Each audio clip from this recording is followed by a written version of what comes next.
రాష్ట్రంలో నూతన ప్రభుత్వం ఏర్పడిన తర్వాత రాష్ట్ర వ్యాపితంగా జర్నలిస్టుల్లో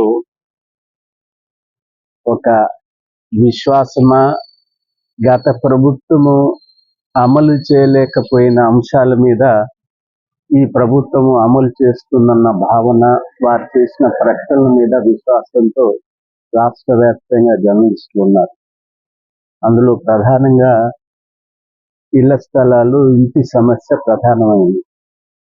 రెండవది హెల్త్కు సంబంధించి, ఆరోగ్యానికి సంబంధించిన గత ప్రభుత్వం ఇచ్చినటువంటి కార్డులు అమలులోకి సక్రమంగా రావటం లేదు.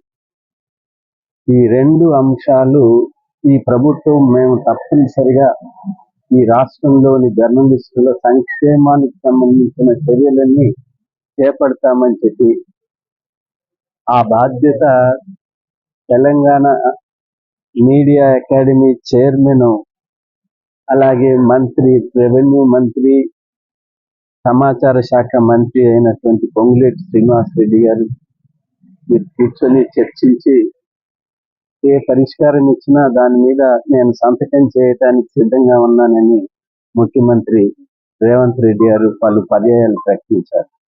అందువల్ల ఆ విశ్వాసం చాలా పెరిగింది. మొన్నటి వరకు ఈ ప్రభుత్వం వచ్చిన మొదలు ఇవాళటి వరకు, నిన్నటి వరకు శాసనసభ ప్రమాణ స్వీకారాలు, గవర్నర్ ప్రసంగము, ఓట్ ఆన్ అకౌంట్, ఆ తర్వాత అడ్మినిస్ట్రేషన్ పరిపాలన మీద కేంద్రీకరణ చేయటానికి ప్రయత్నిస్తున్న తరుణంలో లోక్సభ ఎన్నికలు, మళ్ళీ దాని మీద నోటిఫికేషన్స్ అన్నీ వచ్చినాయి. ఇప్పుడు అవన్నీ అయిపోయినాయి కాబట్టి ప్రభుత్వం దీని మీద కేంద్రీకరణ చేస్తుంది. నేను నిన్న మన శాఖ మంత్రి, రెవెన్యూ శాఖ మంత్రి, గృహ నిర్మాణ శాఖ మంత్రి అయిన పొంగులేటి శ్రీనివాసరెడ్డి గారితో ఒక సమావేశం నిర్వహించాం. ఒక సానుకూలమైనటువంటి చర్యల ప్రయత్నాలు జరుగుతున్నాయి.